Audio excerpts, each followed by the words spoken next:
अस्सलाम वालेकुम my YouTube family, welcome back to सैब लक बसी जाफरी। उम्मीद करती हूँ आप सब ठीक ठाक होंगे और मैं भी यहाँ बहुत ठीक ठाक हूँ। और आज एक बार फिर बहुत ज़बरदस्त सी क्लीनिंग टिप्स लेकर हाजिर हूँ। अभी जो मैं बना रही हूँ वो तो मैं बना रही हूँ मिल्क शेक, क्योंकि गर्मी बहुत हुई हुई है, बारिशें होती हैं और उसके बाद हब्स हो जाता है, तो सबको पीने का दिल चाह रहा था ठंडा ठंडा मैंगो शेक। तो मैंने कहा क्यों ना मैं बना दूँ और साथ ही साथ मैं आपको दिखा दूँ इसकी क्लीनिंग टिप्स की, कि जग में बहुत सारी चीज़ें ग्राइंड होती हैं। मैं तो बहुत सारी चीज़ें ग्राइंड करती हूँ, जैसे कि प्याज हो और कोई मसाला हो या कोई शेक हो। तो इस किस्म की चीज़ें, या जब ऑयली चीज़ें या जब ग्रीसी चीज़ें जब कुछ इसमें ग्राइंड होती हैं, तो इसको लिटरली मुझे बहुत ही ज़्यादा उलझन होती है इसको साफ़ करना। तो आज मैं बहुत ज़्यादा, थोड़ी सी मेहनत है इसके अंदर, ये नहीं है कि बहुत जल्दी हो जाएगा, लेकिन फटाफट तो हो जाएगा। इतनी ज़्यादा आपको इसके अंदर ये नहीं देखना पड़ेगी कि भाई ये अंदर से साफ़ हुआ या नहीं हुआ। 100% गारंटी है ये 100 अंदर से साफ़ हो जाएगा।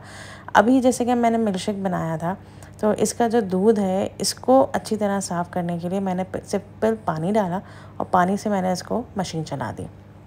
तो इर्द गिर्द जितना भी दूध लगा था गाढ़ा गाढ़ा, तो वो साफ़ हो गया। अब इसके अंदर नॉर्मल पानी भर के इसके अंदर डिश वॉश और थोड़ा सा बेकिंग सोडा। अच्छा, बेकिंग सोडा क्यों डाला जाता है? हर क्लीनिंग टिप में आप लोग देखते हैं कि बेकिंग सोडा कहती रहती हूँ हमेशा, सॉरी, मीठा सोडा। इसलिए क्योंकि ये हर किस्म के ज़िद्दी दाग या हर किस्म की ऑयली चीज़ें जो है ना वो हटा देता है। यानी हर किस्म के ऑयली या बहुत ही गंदे दाग यानी स्टेन्स जो हैं वो हटा देता है। तो इसलिए हमेशा मीठा सोडा को इस्तेमाल किया जाता है। और अब इसको, ये दोनों को करने के बाद, अच्छा, पानी बहुत ज़्यादा हो गया था जग के अंदर, तो इसलिए वो ओवरफ्लो हो गई, लेकिन मैंने वो साफ़ कर दिया। और इस तरीके से आप नॉर्मल टैप वाटर से आप इसको अच्छी तरह वॉश कर दें, और ये अच्छी तरीके से लिटरली हर अंदर से बाहर से बहुत अच्छी तरह ये जग साफ़ हो गया था। और साथ साथ ऊपर से भी मैंने ऑब्वियसली, ऊपर तो मैंने सिंपली जो डिश वॉशर है उसी से फोम से अच्छी तरह साफ़ कर लिया, और ये इस तरीके से जग तैयार हो गया। जग साफ़ सुथरा हो गया।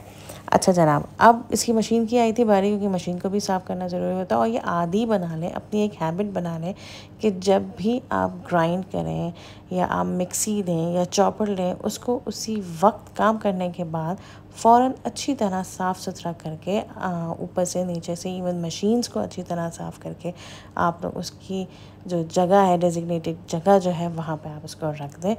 इस तरह ना आपका किचन फैलता है और ना आपकी मशीनें ख़राब होती हैं। वरना अगर आप मशीनों का ख्याल नहीं रखेंगे, इतनी महंगी मशीनें, तो वो फिर नहीं चलती। अब जो मैं आप लोगों के लिए एक डीप क्लीनिंग, अच्छा, ये सारी चीज़ें मैं आप लोगों के लिए घर की नॉर्मल चीज़ें हैं जिनकी मैं डीप क्लीनिंग मैं आपको दिखा रही हूँ, जैसे कि अभी मैंने मशीन की दिखाई। अब मैं अपने घर की चेयर्स की डीप क्लीनिंग दिखा रही हूँ। अच्छा, मेरे घर की चेयर्स जो हैं वो वुडन है, लेकिन ऊपर जो मैंने कपड़ा लगाया हुआ है, यानी क्लॉथ जो लगाया हुआ है, वो वेलवेट का लगाया हुआ है। तो उसको साफ़ करना थोड़ा सा इसलिए मुश्किल होता है। अच्छा, ये भी नहीं कि आप पूरी कुर्सी को आप पाइप से उसको नहला दें कुर्सी को। इस किस्म की बेवकूफ़ी बिल्कुल मत करिएगा, क्योंकि इस तरह आपकी लकड़ी जो है फूल जाएगी और फिर आपकी कुर्सी ऑटोमेटिकली ख़राब हो जाएगी। सबसे पहले बनाएं आप एक मिक्सचर में आप क्या डालेंगे? सिंपल आप डालें पानी, उसमें डिटर्जेंट यानी कपड़े धोने का जो पाउडर होता है वो, इसके अलावा विनेगर भी इसलिए डाला जाता है कि इसमें एक तो खुशबू होती है और सारे आपके जर्म्स मर जाते हैं, और साथ साथ आपके जितने भी ज़िद्दी दाग होते हैं वो भी हो जाते हैं। और फिर इस तरीके से उस मिक्सचर में ये जो कपड़े धोने का ब्रश जो होता है, जो मैंने आपको पहले भी दिखाया था जब मैंने कर्टन्स धुलवाए थे, तो वो आप ब्रश लें, इस मिक्सचर को थोड़ा थोड़ा आप लें, ज़्यादा भी ना लें, और फिर उससे आप इस कुर्सी को अच्छी तरह रगड़ें। सिंपल, ज़्यादा ज़ोर से भी मत रगड़ें कि कपड़ा ख़राब हो जाए आपका, क्योंकि वेलवेट है कपड़ा आपका, तो इसको भी ज़्यादा ज़ोर से ना रगड़ें। लेकिन जहाँ जहाँ आपको लग रहा है कि जहाँ से दाग हुए में हैं, उसको आप अच्छी तरह साफ़ कर लें, और फिर माइक्रो फैब्रिक कपड़ा सिंपल पानी से अच्छी तरह वॉश करें, और फिर इसको उसका जितना भी मिक्सचर लगा हुआ है चेयर को, उसके अंदर उसको उससे साफ़ कर दें। यानी ऑब्वियसली मिक्सचर लगा हुआ था पूरे चेयर में ब्रश से, फिर थोड़ी देर के बाद जो है माइक्रो फैब्रिक कपड़े से इसको अच्छी तरह साफ़ कर लें। चारों तरफ जहाँ जहाँ आपने लगाया था उस मिक्सचर को, उसको अच्छी तरह साफ़ कर लें, और फिर उसको धूप के सामने रख दें चेयर को एक दिन के लिए, क्योंकि पूरा एक दिन लेता है, क्योंकि अंदर अंदर से ये अभी भी मैं देख रही थी तो अभी थोड़ा थोड़ा वेट था, तो दूसरे दिन ये बिल्कुल ड्राई हो गई थी चेयर। तो इस तरीके से आपके चेयर हो गए, आपके इस किस्म के सोफ़े हो गए, तो आराम से इस तरह हो सकता है। हाँ, बस आप ब्रश को थोड़ा सा हल्का हल्का लगाइएगा कि आपका कपड़ा ना फटे। अब आती है बारी ऑयल्स कंटेनर्स या ऑयल्स बॉटल की सफाई, डीप क्लीनिंग। मैं ये पहले भी दिखा चुकी हूँ आप लोगों को, लेकिन बहुत सारे नए हैं मेरे यूट्यूबर, तो मैंने कहा मैं आप लोगों को इस दफ़ा डीप क्लीनिंग अच्छी तरह से दिखा दूँ। वो जल्दबाजी में मैंने आप लोगों को दिखा दी थी, इस दफ़ा मैं आपको एक एक स्टेप दिखा रही हूँ। थोड़ी सी लंबी होगी ये वीडियो, लेकिन मज़ा बहुत आएगा ये वीडियो देखने में। सबसे पहले तो मैंने इनके लिड्स हटाए, इनकी बॉटल्स के ऊपर जितने भी इनके लिड्स थे वो हटाए, और वो सिंपली मैंने एक पानी में डाले, और उसके अंदर जो जो चीज़ें मैंने डाली वो आप लोगों ने देखा। इसके अंदर मैंने डिटर्जेंट डाला, और साथ साथ मैंने डिटर्जेंट नहीं, डिश वॉशर डाला, और साथ साथ सिरका डाला, और फिर इसको चूल्हे पे चढ़ा दिया। चूल्हे पे मैंने इसलिए चढ़ाया, मैं आप ये मत समझे मैं कुछ पका रही हूँ, क्योंकि मुझे चाहिए था गर्म पानी, तो इसलिए मैंने कहा चलो चूल्हे पे चढ़ा दो, तो पानी भी गर्म होता रहेगा और जितने जरासीम है वो भी हट जाएंगे। और दूसरी तरफ मैंने सारी बोतलों में इस तरह चावल फ़नल के ज़रिए अंदर डाले। आखिरकार मैंने फ़नल ले लिया तो फ़नल के ज़रिए मैंने थोड़े थोड़े चावल, यानी 2-2 चुटकी चावल मैंने इसके अंदर डाले, और फिर उसके बाद मैंने इसके अंदर सिरका डाला, और पानी इसके बाद मैंने हर बॉटल के अंदर डाला। पानी भी डालना ज़रूरी है। और सिरके से क्या होगा, सिरके से और चावलों से क्या होगा, यानी इन बोतलों में जो भी ज़िद्दी दाग होंगे ना, वो आपके अच्छी तरह हट जाएंगे। सिरके से तो मैं वही कहूँगी कि हल्की हल्की भीनी भीनी सी खुशबू रहेगी, और आपके जरासीम आपके हटेंगे। और साथ साथ चावलों से क्या होंगे, चावलों से आपके जितने भी ज़िद्दी इसके अंदर स्टेन्स होंगे, हार्ड स्टेन्स होंगे, तो वो अंदर के हिस्से से, क्योंकि अंदर ना आपका कोई उंगली जा सकती है, ना कोई बड़ी ब्रश नुमा कोई चीज़ होती है वो जा सकती है, तो इसलिए अंदर की जो सफाई है ना वो इन चावलों के ज़रिए होगा। अच्छा भाई, आप ये कह सकते हैं कि भाई आप चावलों से सफाई कर रही हैं, रिस्क सफाई कर रही हैं। हाँ कर रही हैं, लेकिन देखिए मैंने इसके अंदर सिर्फ सिरका डाला है, और मैंने इसके अलावा कोई हार्मफुल केमिकल नहीं डाला, ना कोई इवन डिश वॉशर डाला। इसी वजह से क्योंकि बाद में मैं चावलों को निकाल के इसको अच्छी तरीके से, यानी देखिए मैंने स्ट्रेनर में मैं कर रही हूँ, और फिर चावलों को अच्छी तरह वॉश किया है मैंने, अच्छी तरीके से मैंने वॉश किया, और फिर इन चावलों को मैं ड्राई कर लूँगी, और फिर आप ये यूज़ कर सकते हैं बहुत आराम से। अच्छा, उसके बाद मैंने इसके अंदर पानी, और पानी के अंदर फिर मैंने इसके अंदर डिटर्जेंट डाला, और फिर मैंने इसके अंदर सोडा डाला है, और फिर इनको आप अच्छी तरह अच्छी तरीके से हिला के, और फिर आप इसको अच्छी तरह धो दें पानी में। और पानी से जब आप धोएंगी तो आप इस तरह धोएं कि ये सारी बॉटल्स ना ओवरफ्लो करें, यानी पानी ओवरफ्लो करें, यानी जब तक ये झाग नहीं जाएगा अंदर से, तो ये समझे अंदर मतलब डिश वॉशिंग लिक्विड है, अंदर सोप है। तो इसलिए ये वाला स्टेप थोड़ा सा लंबा होता है इन बोतलों को धोने का, जिस तरह आगे मैं आपको दिखाऊंगी।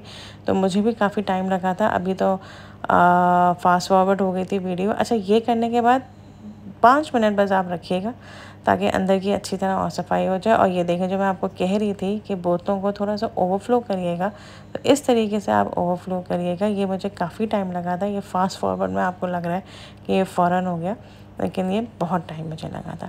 तो इस तरीके से सारी ऑयल्स की बॉटल जो हैं वो अच्छी तरह साफ़ हो गई थी। अच्छा, मुझे बहुत शौक़ है कि मैं शीशे की ही बॉटल्स लूँ ऑयल की। बहुत से लोग स्टील की भी लेते हैं, बहुत से लोग प्लास्टिक की भी लेते हैं, लेकिन मुझे बहुत शौक़ है कि मैं हमेशा शीशे की ही बॉटल लूँ, और उस पर अच्छा भी लगता है ऑयल। अच्छा, मैं घी यूज़ नहीं करती, बहुत कमोबेश मैं घी यूज़ करती हूँ, तो इसलिए वो उसका कोई कंटेनर मेरे पास नहीं है।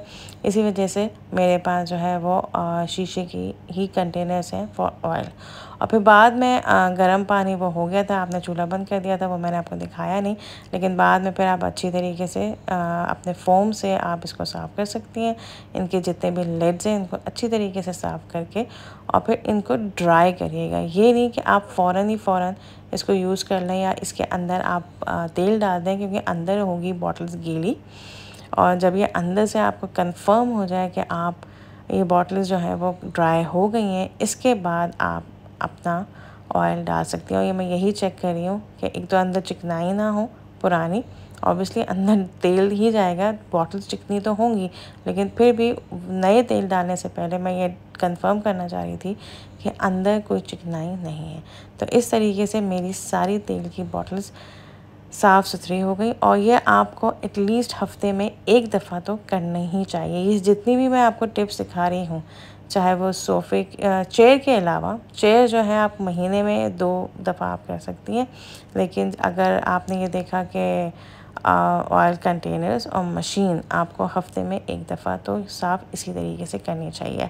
अब जो बारी आई है वो बहुत ही नॉर्मल चीज़ है। फूल हर किसी के घर में होते हैं, आर्टिफिशियल फूल, तो उनको कैसे आप साफ़ करें। सिंपल आप टब लें, उसमें पानी लें, फिर वही बात आ जाती है सिरका और सोडा। एक ऐसे 2 चीज़ें हैं जो सफाई के लिए बहुत इस्तेमाल किए जाते हैं, क्योंकि इनके अंदर जो इंग्रेडिएंट्स होते हैं तो वो सफाई के लिए बहुत अच्छे होते हैं। तो सिंपली इन दोनों चीज़ों को डालने के बाद, और हाँ इसके अलावा सॉफ्टनर भी मैंने इसके अंदर डाला है। और हाँ, चेयर के मिक्सचर में भी मैंने सॉफ्टनर डाला था, इसलिए ताकि आपके जो कपड़ा है चेयर का वो भी सॉफ्ट रहे। और इसी तरह यहाँ फूलों में भी मैंने थोड़ा सा सॉफ्टनर डाला था जस्ट फॉर खुशबू। तो उसको आप अच्छी तरह भिगो के रखें। तकरीबन मैंने जो भिगो के रखा था वो आधा घंटा रखा था, और भिगोने के बाद उसी पानी में मैंने इसको अच्छी तरह वॉश किया। यानी अच्छी तरह मैंने सेटिस्फाई हो गई थी भाई, हर किस्म की जो मिट्टी है, हर किस्म के जो दाग तो नहीं निकले थे, लेकिन हर किस्म की जो मिट्टी है ये उससे क्लियर हो गया था। और फिर उसके बाद मैंने इनको सिंपल टैप वाटर से अच्छी तरह इसको धोया। दैट्स ऑल, इसके अलावा मैंने कुछ नहीं किया।